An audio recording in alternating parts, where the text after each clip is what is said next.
Okay. Okay. That was uncalled for.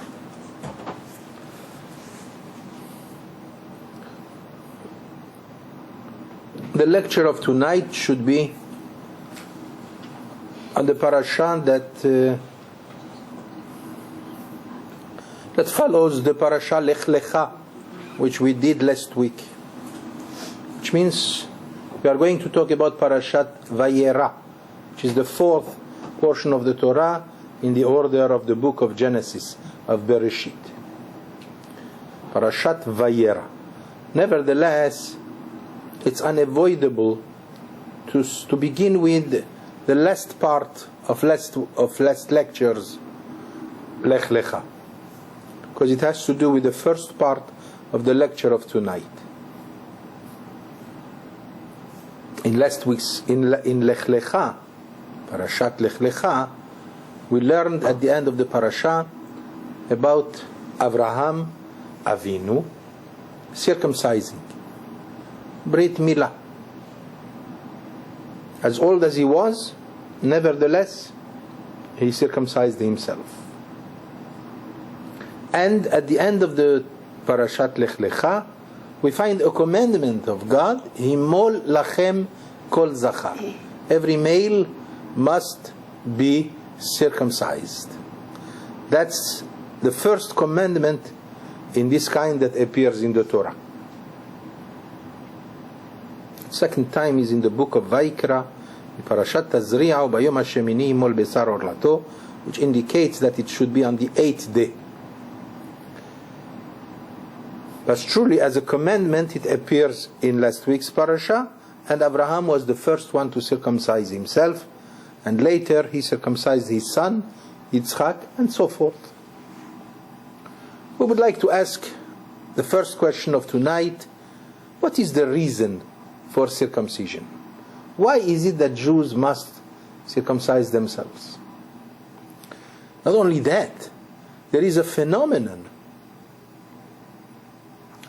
that relates to circumcision that's unbelievable.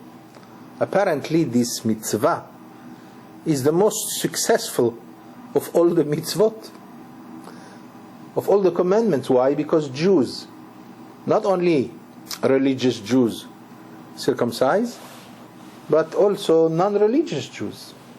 As you could see, that even non-religious families, they do on the day of circumcision of their child, they are very busy organizing everything, bringing a mohel, and witnessing the surgery that is being performed on their most cherished possession, their child, which adds to the anomaly, to the phenomenon of this mitzvah. How come it became the only mitzvah that has been successfully observed in perpetuity, always, and yet it's not an easy mitzvah. It's a mitzvah that requires surgery on what? On the most precious thing that you just had. Here is the mother, the first child, at least the first child. Anybody who would touch the child, she would kill. And yet she puts him in the hands of the mohel, and we see practical surgery. And the child cries. And then everybody goes to the celebration. This is unbelievable. The truth is that, by the way, that our sages said in the Talmud that a mitzvah upon which the Jewish people gave its life has been successful in its observance forever. Nitkaima biyadam. The Talmud says, all the mitzvot for which the Jewish people were willing to give their life, it lasted forever. So that by itself answers the question, how come it became such a success? I mean, not every mitzvah. What about Shabbat? I mean, Shabbat is the most important mitzvah of the Jewish people. And yet, unfortunately, you have so many Jews who do not keep Shabbat. And yet, Brit Milah, when it comes to circumcision, it's very difficult to find a Jew who does not do that to his son. Usually a guy, if you find a guy like this, that a guy who belongs to the heretics, who does not have any belief, Born in Russia, that is something else. When it is something that is out of coercion, unfortunately, you were not free in Russia. In Russia, so what can we do? And what proves it? And I know that Bukharian Jews did it despite the threat. And there are many stories that they went to tremendous means to perform the mitzvah despite the danger, the threat, and everything. In fact, this testifies to what I am saying. That, and in all the generations it happened the same thing also. Here is Hanukkah coming soon. One of the things that the Greek Syrian Empire forbade the Jewish people to do was circumcision. And Jews gave their life for it, practically. And in many times, whenever there was a verdict, a bad verdict against the Jewish people, one of the most forbidden mitzvot was circumcision. And yet Jews gave up their life. So the Talmud says, the mitzvah upon which they gave their life lasted. Shabbat, although very precious, the most important thing, that's the identity of the Jewish people, nevertheless, there were many Jews who gave their life for Shabbat, but not everyone. And that's why, unfortunately, today, perhaps this is the generation in which we find that so many Jews do not observe Shabbat. But people are coming back, Jews are coming back, and anyway, the redemption will depend entirely on how good is the observance of Shabbat, as we have discussed in the past. So now the question, let's come back. Why is it that the mitzvah of Brit Milah, of circumcision, is so important? What is the point? I mean, you have to cut a certain piece on his organ, and that is not very easy. There were cases in which it was very dangerous for the child. Today, thank God, with this generation, at least, Baruch Hashem, it's very rare to find that a child perishes as a result of a Brit Milah, but it happened. It happened in previous generations. And yet, as I said, Jews never hesitated to do Brit Milah. Why is that? Let me give you a few answers. The first one will come from one of the greatest rabbis. He was the chief rabbi of Egypt, who lived 400 years ago. His name is Rabbi David ben Zimra, known more popular by his acronym, the Radbaz. In one of his responses in the 3rd volume of his book, in chapter 479, he says, "Hamila motzi'a mitum'at akum." There is a tremendous effect as a result of circumcision. When the Jew circumcises his son, he practically separates his child from the natural contamination or impurity, tum'ah, of the non-Jew. Which means this is a revelation, which means a non-Jew comes to this world when he is born, he comes with a certain tum'ah that pertains only to non-Jews. The milah, the circumcision, eradicates that. It takes the child out of this, because when we are born, we are all the same. 8 days later, that's when the distinction is being performed. And the Radbaz adds something phenomenal. He says that as soon as the child has his circumcision, there is a certain light that appears on his face. It's not an easy thing to see. Not everybody will see it. But there is a certain light that only the Jew who has been circumcised has always on his face. And you know what he adds? Afilu hagoyim makirim oto. Even the non-Jews That's how they distinguish the Jew.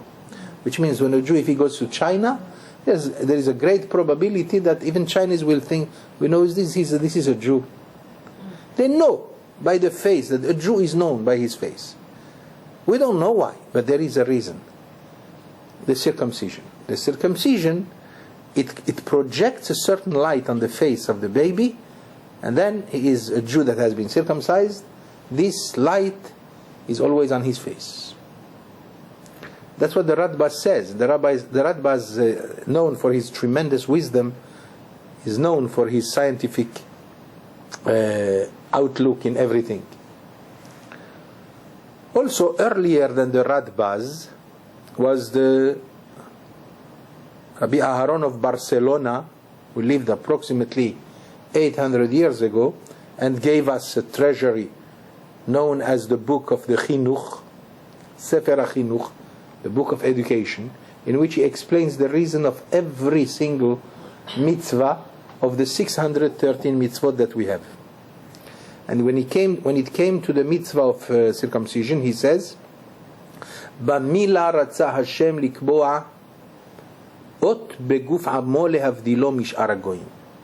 It was the desire of God to plant in the body of His nation a sign of distinction between Him and the nations. שכמו שהם נבדלים בגופם, כן יהיו מובדלים בנפשם. To show that as they are different in their body through the circumcision. I mean, I know that today many non-Jews also perform circumcision, but it is not the kind of circumcision that we are talking about. For example, the people of Ishmael, the Arabs, they do, but when at the age of 30, that's already something else. The Zohar HaKadosh, the book of Kabbalah, he says that the Muslim people, the Ishmaelim, they do circumcision, and God does reward them, but it is known that it is a very wrong and incorrect kind of circumcision. That's not what we are talking about. It did not help them anyway. This has been given only to the Jewish people, and the Jewish people, there are other reasons. One of the reasons is that when the child goes through this kind of surgery, he acquires the ability to face all the hardships that are waiting for every Jew in life. I mean, the Jewish life is not easy. You have to prepare yourself to be hated by the nations. You have to be ready for all kinds of eventualities as a Jew, especially as a very observant Jew.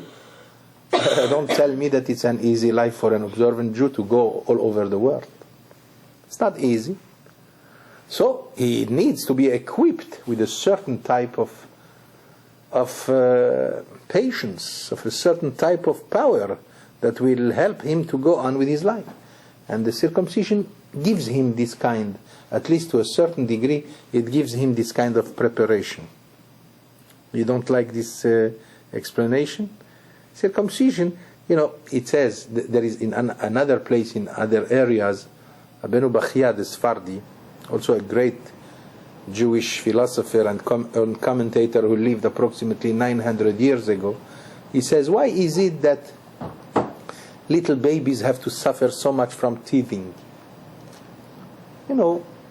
As soon as they start growing their teeth, he says this is the most horrible suffering. That if the adults would know what the baby goes through with his teeth, they wouldn't be able to cope with that. It's too much. That's what it says. So the question is, why? Why should babies go through this? So Rabbeinu Bachia, the Sephardi, was a great Sephardic philosopher who gave us the most classic book of Jewish philosophy, which is Chovot Halvavot, the duties of the heart. A very tough book. So he writes that why God wanted it this way, that babies should suffer like this? To help them to grow in a world that might not be so easy on them. Very simple. They should taste suffering, and this way they will be able to cope with every kind of suffering later in their life. Now, whether we accept that or not, there is a certain sense into that. There is a great philosophy. But do we know? So therefore he says that in the Brit Milah, when the Jewish child goes through circumcision, so he knows by instinct that as he is different now in his body from the rest of the world, thus he knows that he will be also different in his soul. Which means, it's not easy to cope with 613 obligations versus 7 obligations of the Goyim.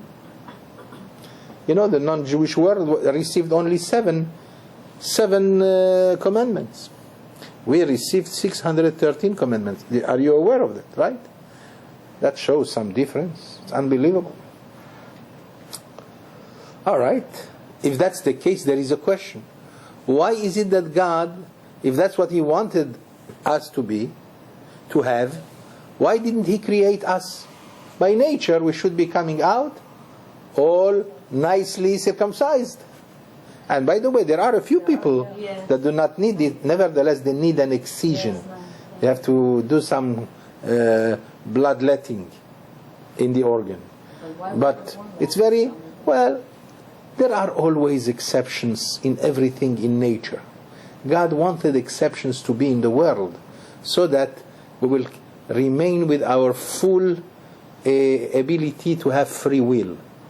If everybody was the same, free will would not be free will. Which means we would think that this is nature. But the fact that there are exceptions in everything shows that it does give you a question. And yet you say, nevertheless, I keep my free will. So therefore your free will becomes very important and very everlasting despite the changes in life. There is another time perhaps we'll talk about this question, why exceptions in the world. But in the meantime there are, for example, Moshe Rabbeinu himself.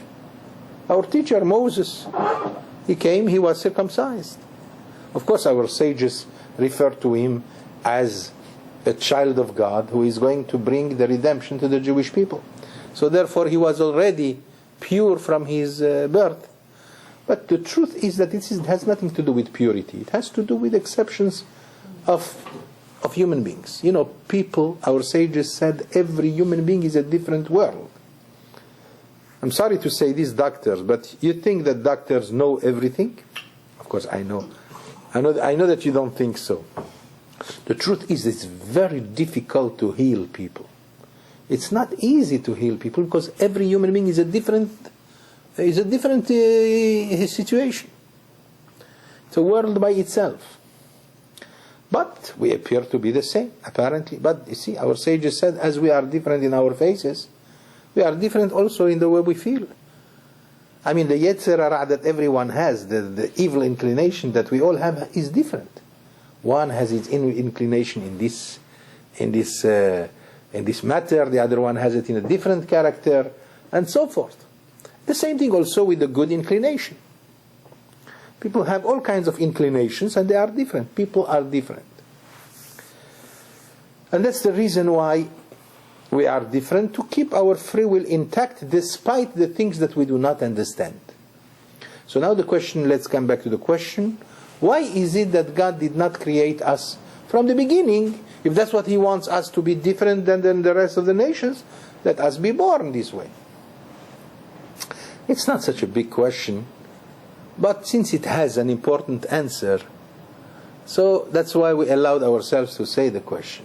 Again, you understand what is the question. The question is, if God desires us to be different than the nations in our body, why is it that Jews are not born with the circumcised? They don't have to go. Of course, we already answered to this question because we said that suffering itself, the pain, is a preparation for the child. But who wants pain? He wants us to willingly do it. Very good. That's one of the reasons why we are born with that additional piece on our organ, on our body, that has to be cut. Because it's a big question. Why would you want us to cut it 8 days after we are born?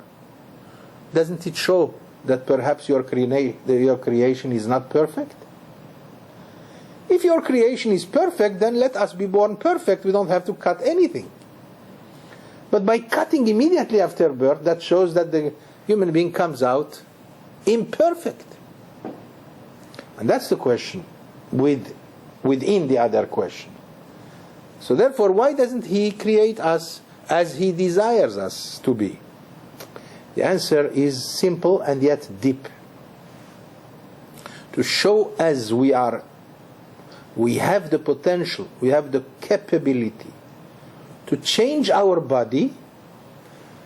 This is an indication that we also have the potential to change our spiritual being, which means human beings have the possibility to change every day. Some people have the wrong notion about this. Some people think, what can I do? This is my nature. That's not true. Everybody is equipped with the capability to change his nature in case his nature is taking him to a bad way. And lo and behold, this is what we see. Look at today, close to 1 million Jews who were not religious today are religious. And do you think it's easy to revert from non-religious life to a religious life? Oh, it's not easy at all. People who are used to eat everywhere and suddenly they have to content themselves only with a little sandwich if they go somewhere where there is no Jewish restaurant. Or if they have to go to travel, then on Shabbat they know they have to be paralyzed completely. And so forth. It's not easy, and yet over 1 million Jews did it today. So we have the possibility to change spiritually. Why is that? Because we have the possibility to change also in a corporal way, our body.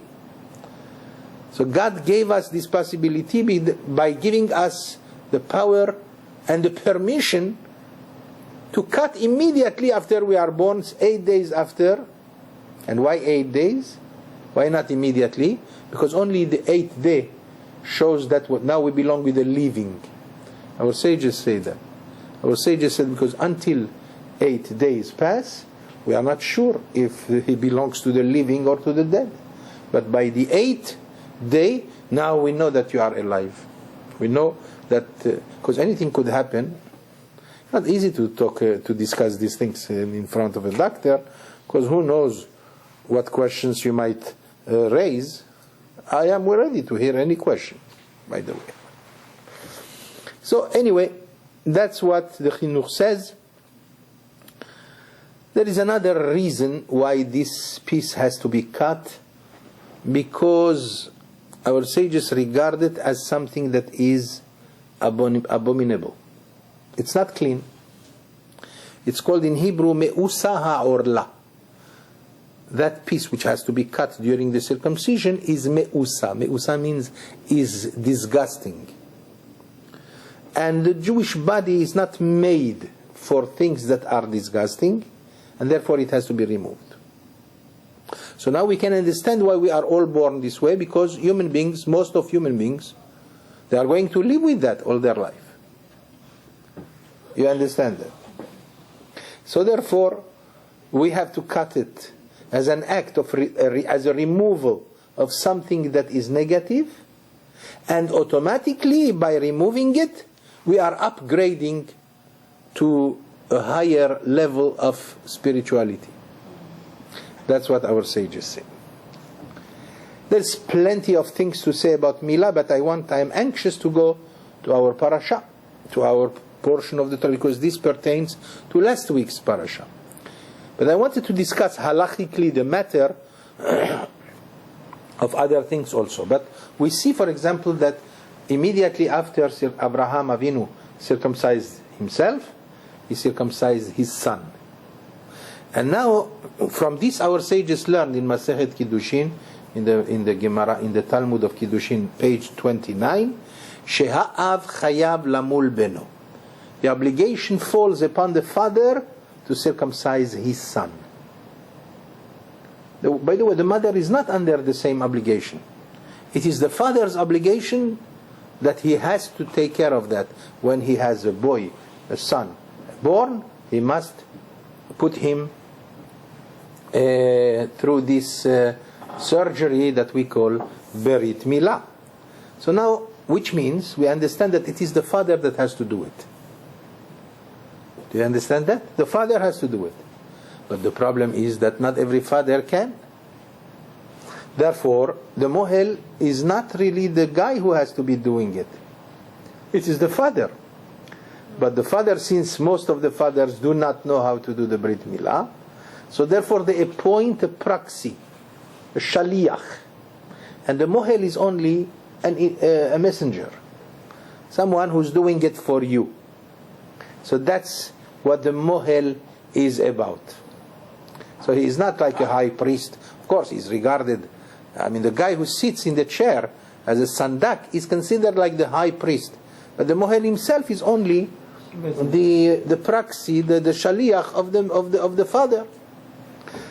And just in case the father knows how to perform Brit Milah without any danger to the child, he is under the utmost obligation to do it himself.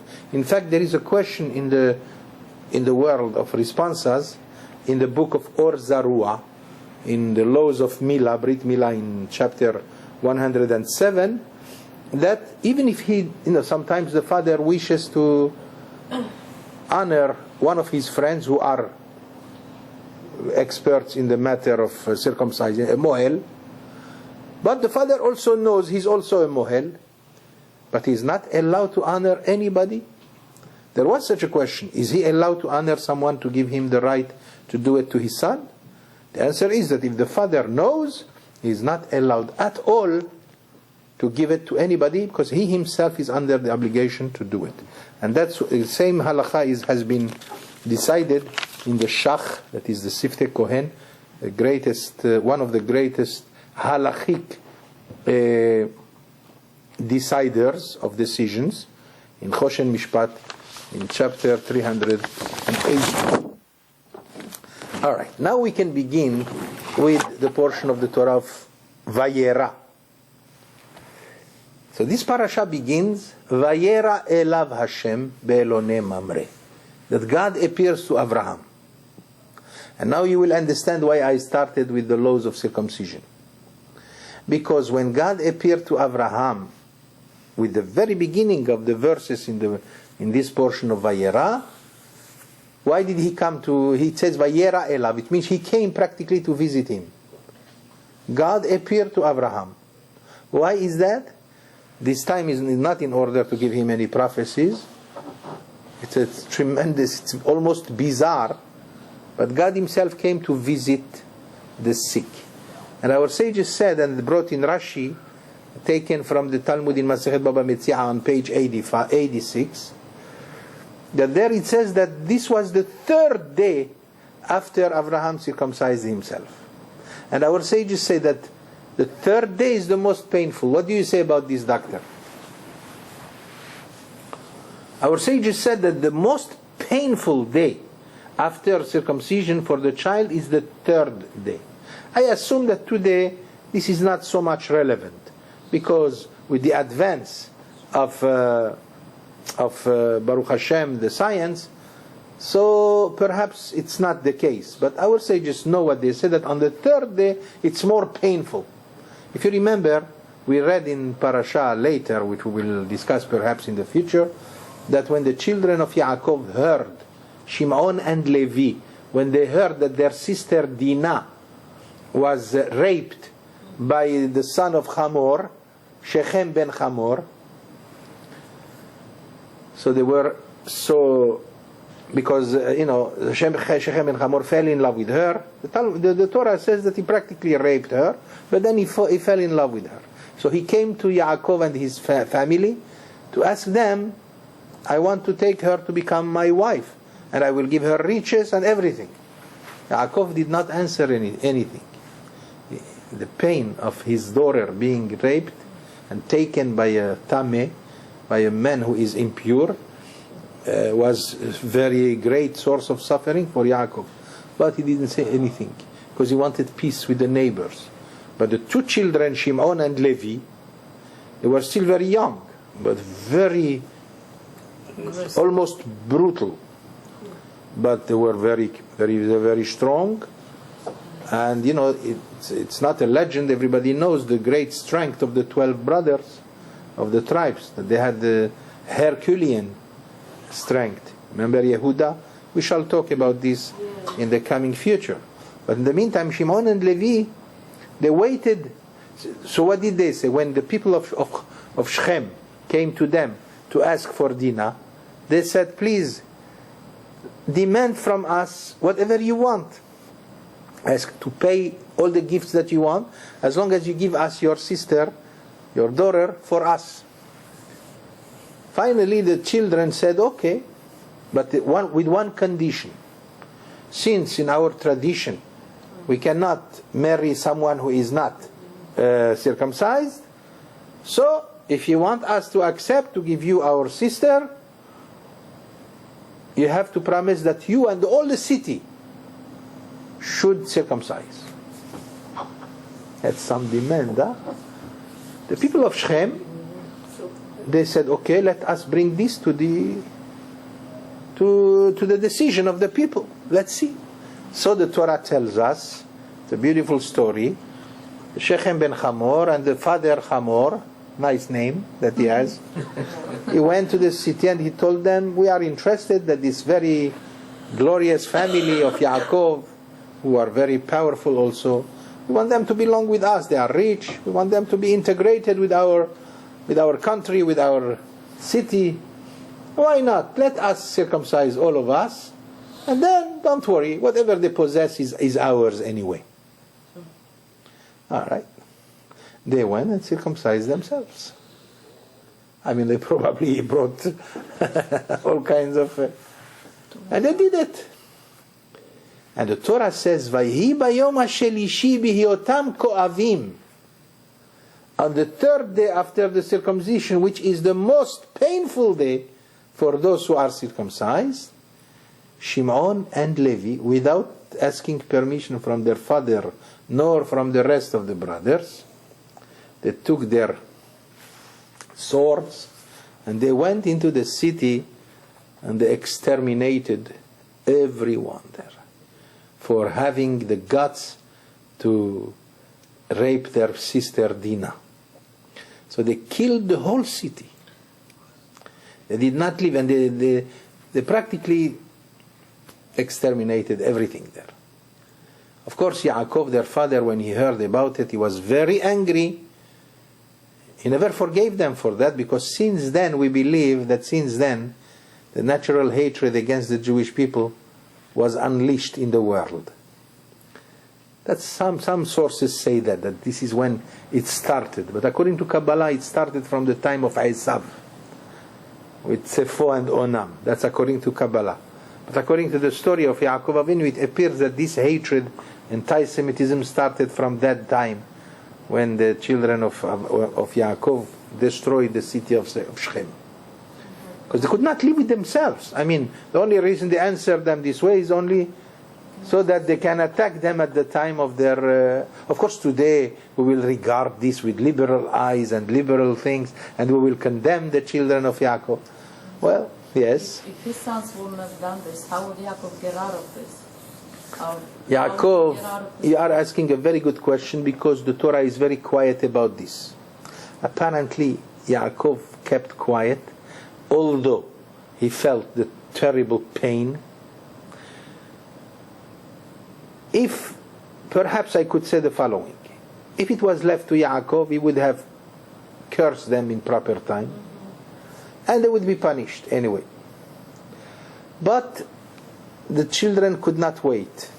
Those two children, Shimon veLevi Achim, even at the time of the death of Yaakov, before his death, he blessed all his children, and that was the time when he mentioned the fact that Shimon and Levi are known to be violent, brutal. He says, Shimon veLevi Achim kele Hamas mecherotehem. They use the weaponry of robbery. But Shimon and Levi that's the people of Israel. They are part of Shimon and Levi.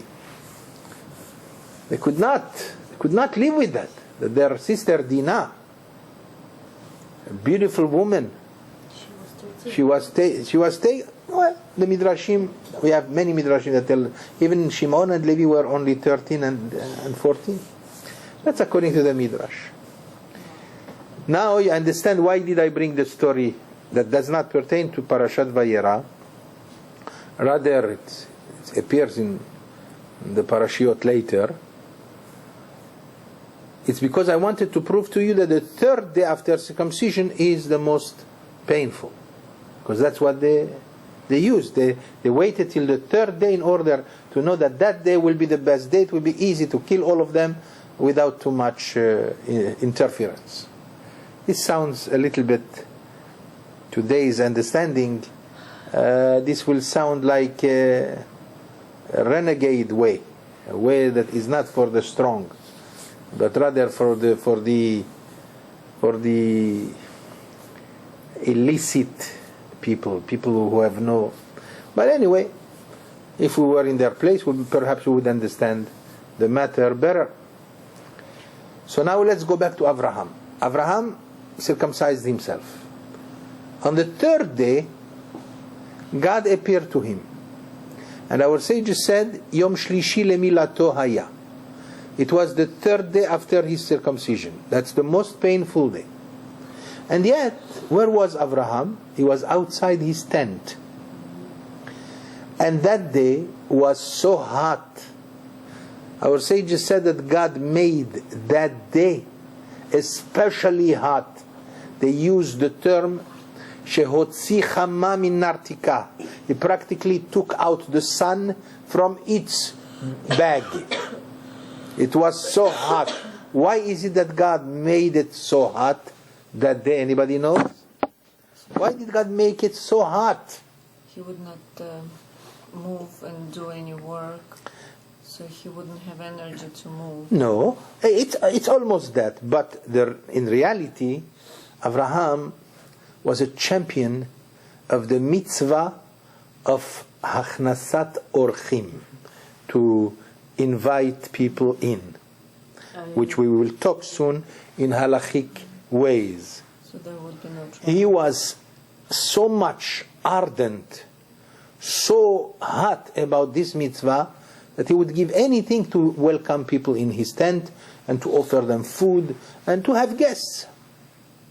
We will discuss this soon. So God knows Avraham. He says he's not on the third day, even though it's very painful, but he's at least stronger. The pain is felt, but he's stronger. So he's going to go and look for guests. So what did Hashem do?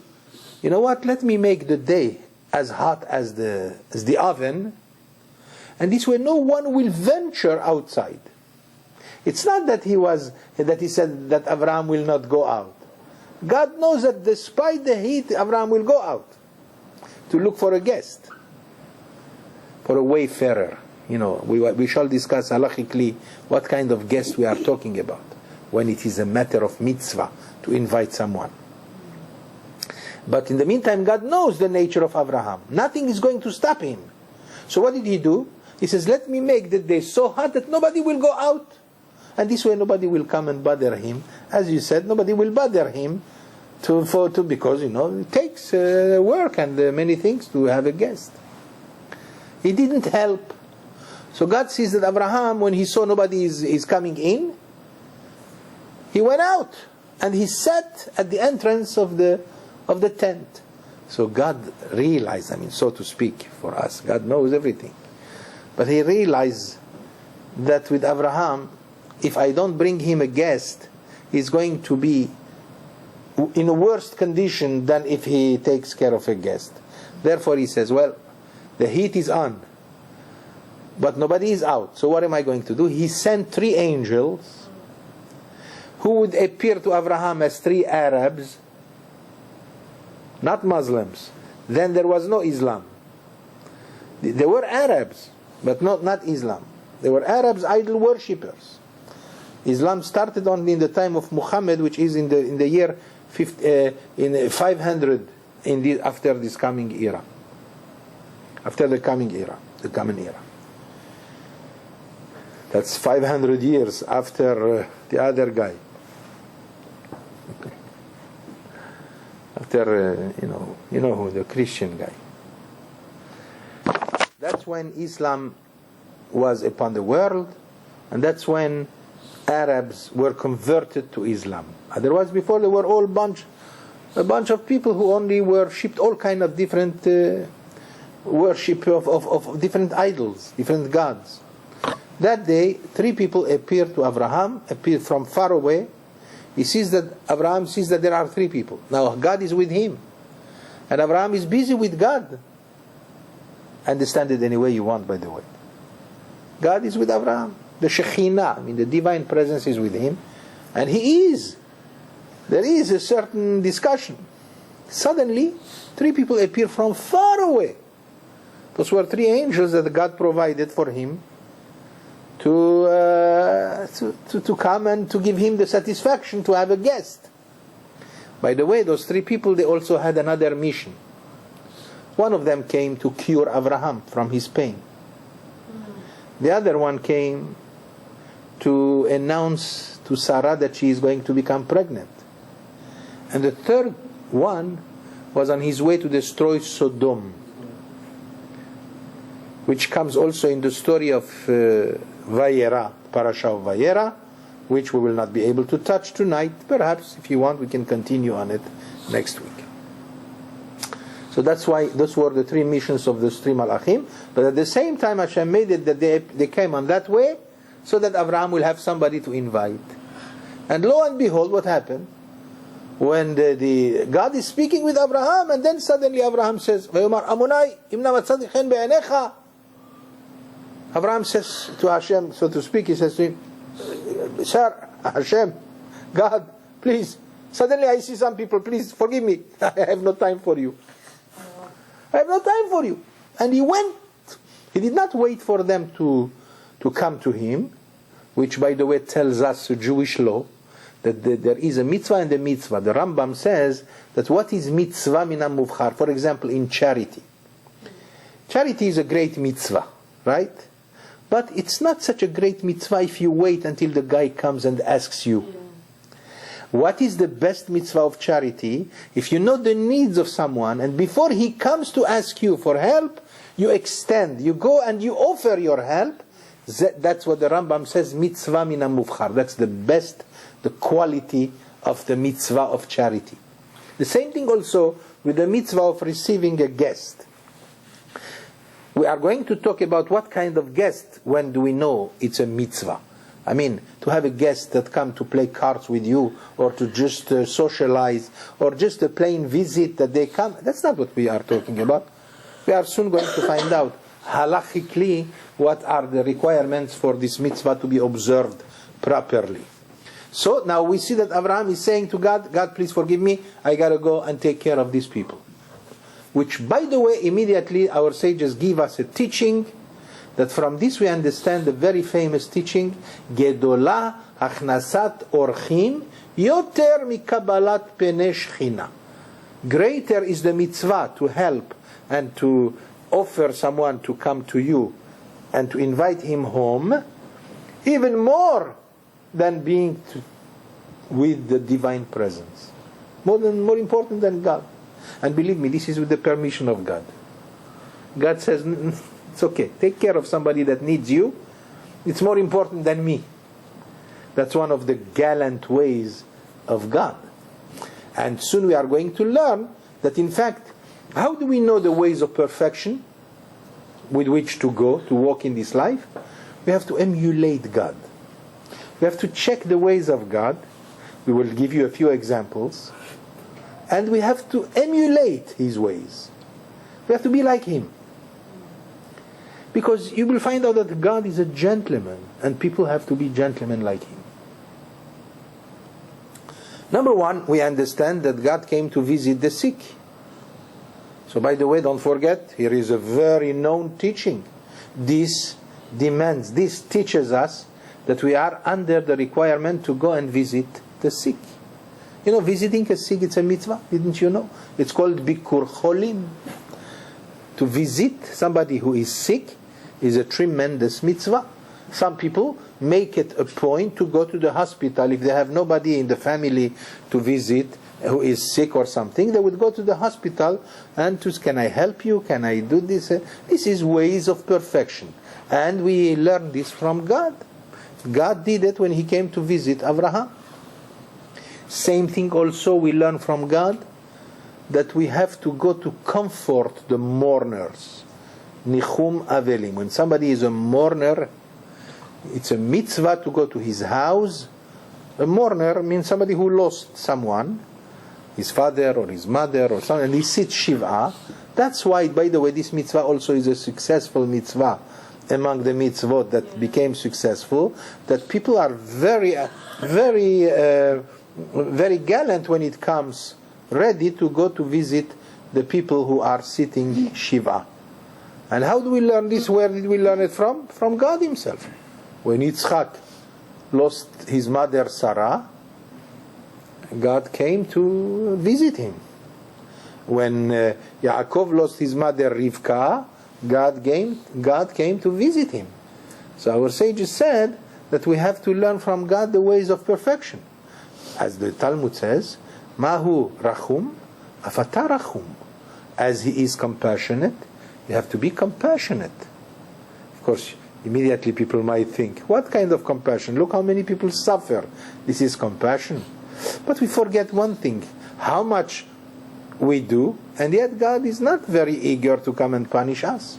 If He came to punish us for every single thing that we do, we wouldn't be very much in existence. So, Mahu rachum afata rachum. As He is compassionate, you have to learn to be compassionate. As He visits the sick, you have to go and visit the sick. And as He goes to comfort, to bring solace to the mourners, you have to do the same thing also. And this we find a direct commandment in the Torah. Acharei Hashem Elokechem telechu. You have to follow the ways of God. So the Talmud asks, V'chi efshar, this is in Masechet Sota, in the Talmud of Sota on page 14, V'chi efshar lehalech acharei Hashchina.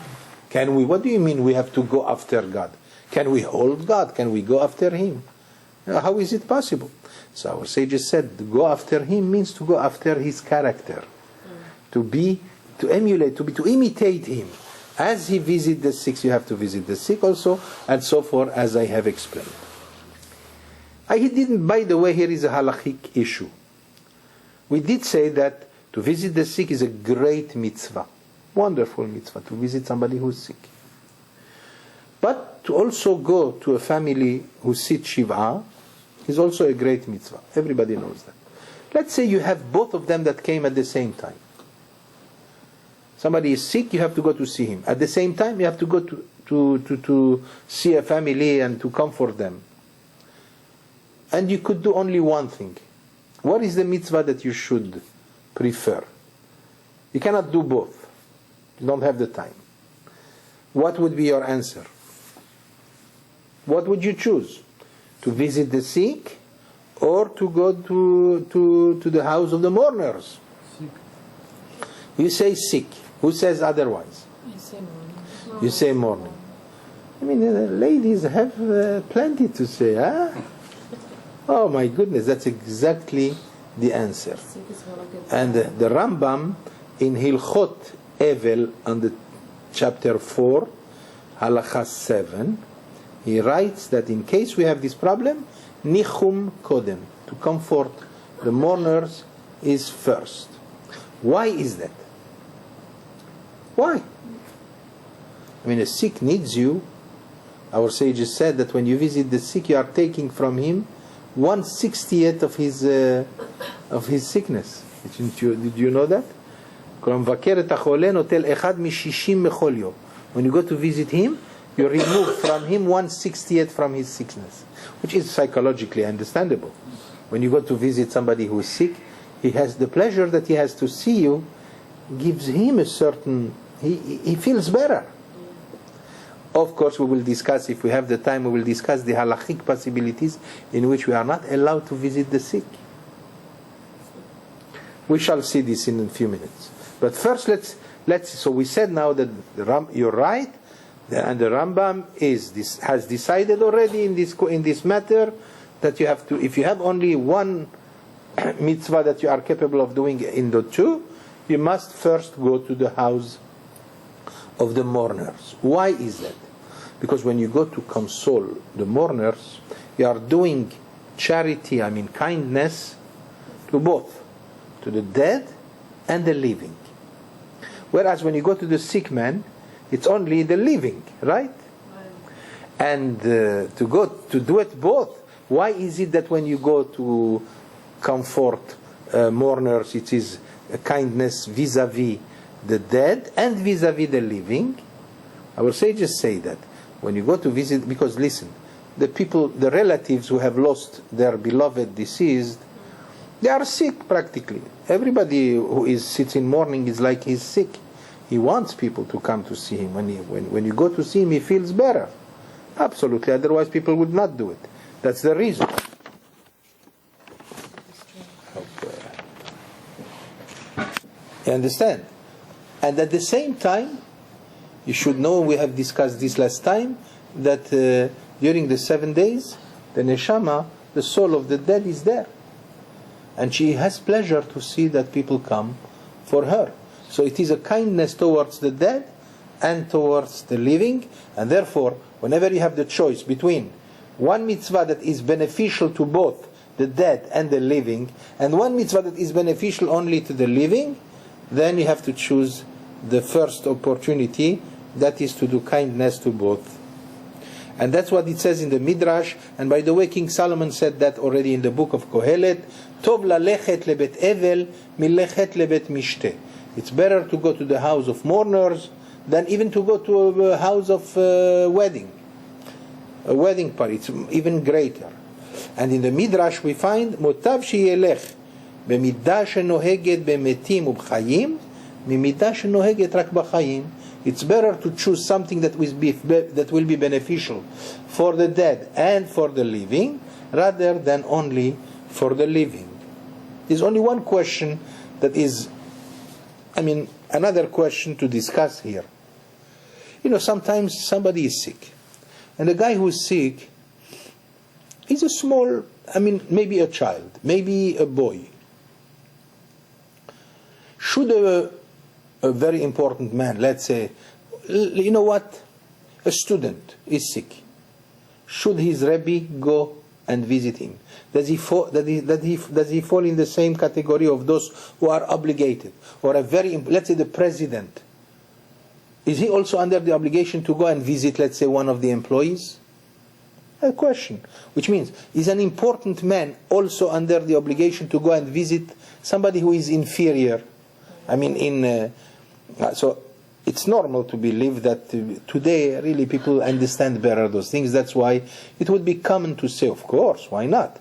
But in earlier times, when there were all kinds of... this would be difficult to see somebody who is very important to go and visit somebody who is not important. Right? So that's the question. Should we or not? Because there is a reason why there is a question. Apparently there should be no question. Of course. Why not? But the question is because there is another law. Remember, we said that we should discuss halakha, right? That's how we raise the level of the lecture. Because there is another question.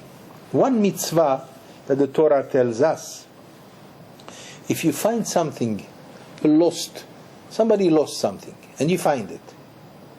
Somebody lost his wallet. That's called in Hebrew aveda, a loss item. And you find it. You are immediately under the obligation to bring it back to the owner. And for at least 3 days, you have to keep on looking for the owner. Of course, depending where he lost it, if he lost it in 5th Avenue, then it's possible that it's yours. If you find it, it's yours. Because in a public place, usually if you lose something, you give up on it immediately. But let's say somebody lost a wallet in a synagogue. He's not going to give up on it, because he knows that somebody is going to find it. So the Talmud in Masechet Baba Metziah discusses this in many ways. That's called Yeush Shelo Mid'at. Do we give up on something or not? If somebody gives up on something and you find it, it's yours, because he doesn't think about it no more. But as long as he thinks about it and he did not give up on it, it's still his. So now, so therefore the Talmud tells us, depending where you lose the item. If you lose it in a place which is full of people, like Fifth Avenue, you know immediately that it's lost, it's lost. So you forget about it. So automatically the guy who finds it, it's his. Why? Because anyway he cannot find the owner. Where can he find? By the way, nevertheless, the law is that you have to bring it to the police. Then I think, according to the law, that if after 90 days or 30 days, if nobody comes for it, the police is required to give it to the finder. Finder, keeper. That's the law of, not the Torah. That's the by the Torah we have to proclaim, if it was in a place where the guy is possible that he did not give up on it, then you have to proclaim several times, many times, until the owner is found. So now, listen about this. Listen to this. Let's say somebody lost his donkey, his chamor. He cannot find it. And suddenly, somebody saw the chamor in a cemetery. And the guy who saw the chamor is a Kohen. And the Kohen cannot go into a cemetery, you know that. But at the same time, he's under the obligation. He finds something, he has to give it back. What should he do? You understand the question? Mm-hmm. He's a Kohen, he cannot go to the cemetery. Right. On the other hand, he's the one who found something, but he has to go into the cemetery to pick it up, which is also against the law. So what should he do? In that case, he is exonerated. Maximum, he has to call somebody else to tell him that, all right, that we understand. But what about if, let's say somebody finds the chamor, and the guy who found it is an important man, an old man, and a big rabbi. He knows he has to bring it back. But in order to bring the chamor, he has to go through the city with the chamor. And it's definitely not respectable for him to go with the chamor. The Rambam says he is exonerated. He doesn't have to give it back. In other words, not to keep it. He doesn't have to bother to bring it back to the guy who lost it. Maybe maximum, today he'll make a few phone calls, and that's it, and somebody else will take care of that. Of course, he has to do his best. But in the case where there is no other way, like in ancient times, if he is zaken, it's called zaken ve'enah lefi chvodo. An old man, and it's not respectable for him. In that case, he is definitely exonerated. He doesn't have to bring it. So now, if we take this case of the finder, and we bring it closer to the case that we asked before. What did we ask before? We said, what about an important man? Is he also under the obligation to go and visit somebody who is, let's say, his employee? Or forget about employee, somebody who is not important. Simple man. Is he under? Should we say that perhaps it is similar to the law of the lost item, and if you find it and it's not according to your, it's not respectable for you to bring it back, that we said it's so maybe it's the same law. That when you are a respectable person and now you have to come to somebody who is inferior to visit, maybe you are not in the same obligation. The answer is, we find in the Shitam Kubetzet in the Talmud Sukkah, page 40, we learn from the visit of God that he came to visit Avraham when he was sick. What do we learn from this? That even if you are as important as God, you still have to come to the small person and visit him. Here is a very simple theory that we learn from a simple story of the Torah. If God himself came to visit Avraham, so we understand that a very important man also is under the obligation to come and visit the sick. Since we started late, you give me another 10 minutes? Is it still snowing outside? Here is a very important question in the case of the mitzvah of visiting the sick. Are we under the obligation to visit any kind of sick? Now this question might sound a little bizarre. Yeah. Give me an example of no. What if the sick is in the where there is contagion. Yeah. No, I'm not talking about this. I'm not talking about when there is danger. Right. Yeah, like cancer. Of course, if there is a sickness that might be when he is put in quarantine, then it's something else. Of course, nobody should approach because it's the. And yet, people did it even when among the lepers. They went into and they did not. Most of them did not contract anything. They were. But that's not the point. The point is that there is no obligation when there is danger. Wherever there is danger, we have no problem. I'm just talking that if there's no danger, and yet is there any case of a sick person that we are not under the obligation to go and visit him? It's your enemy. I actually. Your enemy. That's also another question which I will discuss. Should we, if he is your enemy, should you visit him or not? Actually, Maybe he doesn't want you to visit I him. wanted to ask that question, but I thought after the lecture. Okay. What if the person who is sick doesn't want visitors? All right, that's the same. It often happens.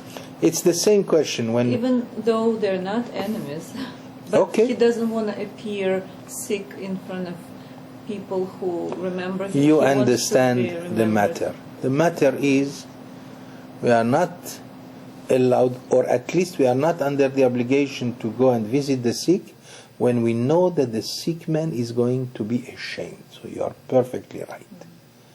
In which case a sick person can be ashamed.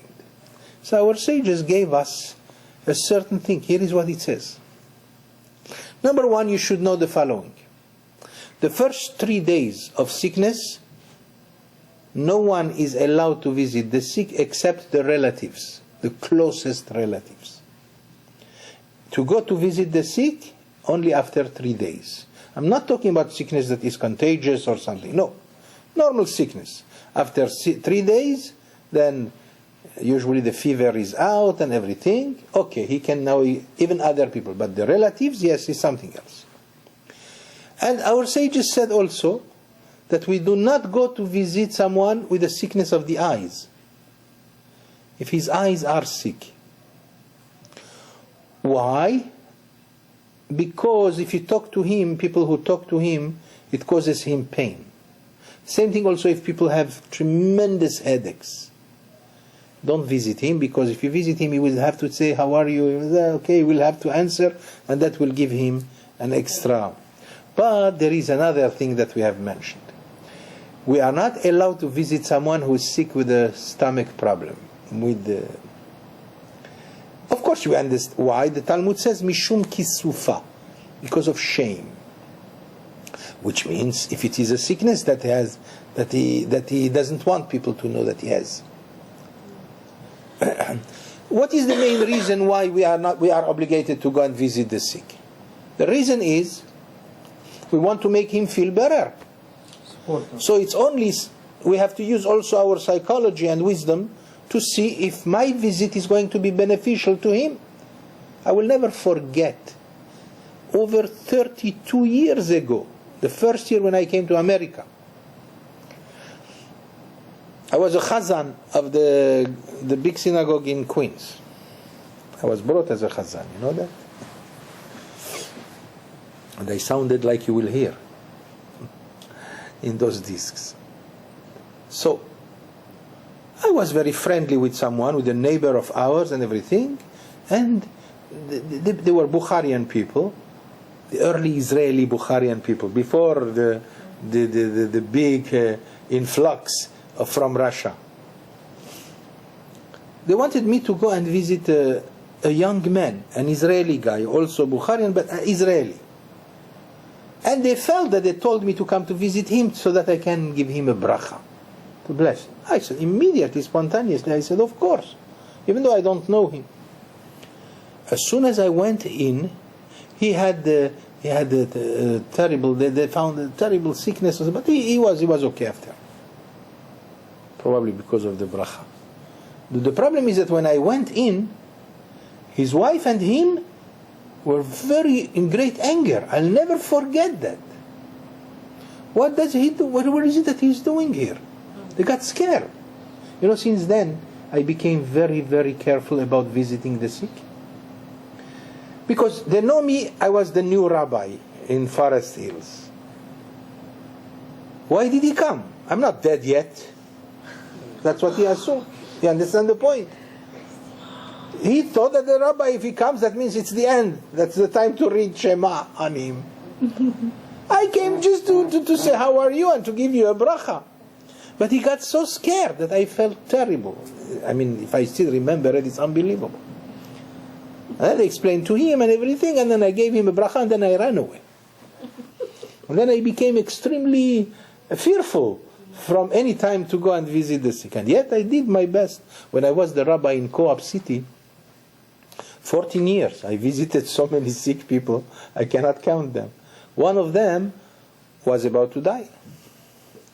And when I went there, so her daughter tells me, Rabbi, she is in the labor of death, and the doctor, you have to stay here, Rabbi, with me, because the doctors say that he has only half hour. I looked at him, at her, I think, her. And I said, the doctor said, I promise you that tonight you will not die. Let me go home. No, please, Rabbi, stay. Please stay, because doctors are adamant that it's a matter only of half hour and 1 hour. So that I can read, all the things at the time of the... I stayed until midnight with her and nothing. I told her, you see, I told you she's not going to die. And I promise you not tonight, and I promise you she will not die tomorrow night also. And yet she didn't let me. Until about 1 o'clock I told her, listen, I have to go home. If something happens, as soon as it happens, call me. On the phone, don't worry, we'll do what we have to do. 3 days passed. And then the third night, in the middle of the night, the phone rang. And I said to my wife, oh boy, I know why the phone rings. I picked up the phone and the daughter tells me, Rabbi, I think that's the time. I did the first time and the only time in my life that I did to someone the Shema. I read all the Shema on the phone until the daughter told me, thank you, Rabbi, that's it, because it scares you, huh? Then I remember I sent a letter to Rabbi Ovadia Yosef to tell him if I did correctly, if I can do Shema, reading Shema on the phone, which she put on her ears. I hope you'll be able to sleep. I'm sorry that I brought this. Forget about it. And I got the answer that I did correctly. Anyway, the point is that we don't visit a sick that he is ashamed of his sickness. So you have to be careful before you go to visit someone. If you know why, because the main reason is to benefit him. But if it's going to, sometimes you go to someone and he's ashamed, you are going to make him definitely feel worse than what he is. Therefore, what to do in case you really have to go, so you don't go into his room, you stay outside so that he should hear that. Okay. So we have learned this, that is a very important piece of information, because many people don't know, either don't know how to behave in these kind of circumstances, or they don't have the knowledge to be careful not to perform this mitzvah when it's not only not necessary, but when it is wrong. In the case when the guy is ashamed of what he has, doesn't want you to look at him and to see him full of pimples, for example. Sometimes it happens. Or he doesn't want you to know that he has this kind of sickness. Then people have to be careful to ask the family, is he sure? I did it many times. Are you sure he wants me to go in? Are you sure he would want somebody to go in? Some people don't want any visitors when they are very critical. I have seen it. I ever remember another guy, and I said to him, let's do teshuvah. Let's do vidui. He said, leave me alone, Rabbi, I don't believe. And the guy was just 3 days before he left. But there was another case of a very important friend of ours. It was the night of his death. I went to him and I said, shall I begin the vidui? In other words, the reading? And he was all paralyzed, the poor guy, and his eyes filled up with tears, saying to me, yes. And I did it. That's a big, very, very, very emotional thing for me, because he was my president. And I loved him dearly. Victor Al-Khadef. from Co-op City, the best president you have ever seen. Anyway, why is it that our sages said that it's a mitzvah to go and visit the sick? Why? Because when he hears you and he sees you, he feels better. That's what our sages meant by saying that we take 1/60th of his sickness. At the same time, it's important to go. Why is it important? Not only for the sick man, of course, but when you go to see him, our sages say this, when you go to see him, you get emotional when you see him. So what happens when you see the situation? So you fill up with compassion. What happens when you fill up with compassion? You pray to God. Please, God, help him. And our sages said that a prayer near the sick person has more chances to be accepted. Why? Because in the bed of every sick person, the divine presence is present. So you will ask me immediately a question. What are you talking about? You mean even a Rasha? Which means even a person who is not religious, perhaps, a criminal, he is also the Shekhinah, the divine presence is with him? The commentators say that yes. Why? Because when a person is sick, he's broken and he is humble. When a person is humble and has no more pride, when a person doesn't have arrogance, not pride, arrogance, then the divine presence is with him. So when the divine presence is with him, you pray there. The prayer will be, that's a nice piece of information, by the way. You go to visit someone and he's sick and everything. If you're there, you can fill up with emotion for him and then say a prayer. It helps. Don't have to be a rabbi to say a prayer. Anybody can say, please God, help my friend. Please God, because God is there and he will help. Problem is that the people don't know that. So now the next question is, the last question of tonight, is what you ask. What about an enemy?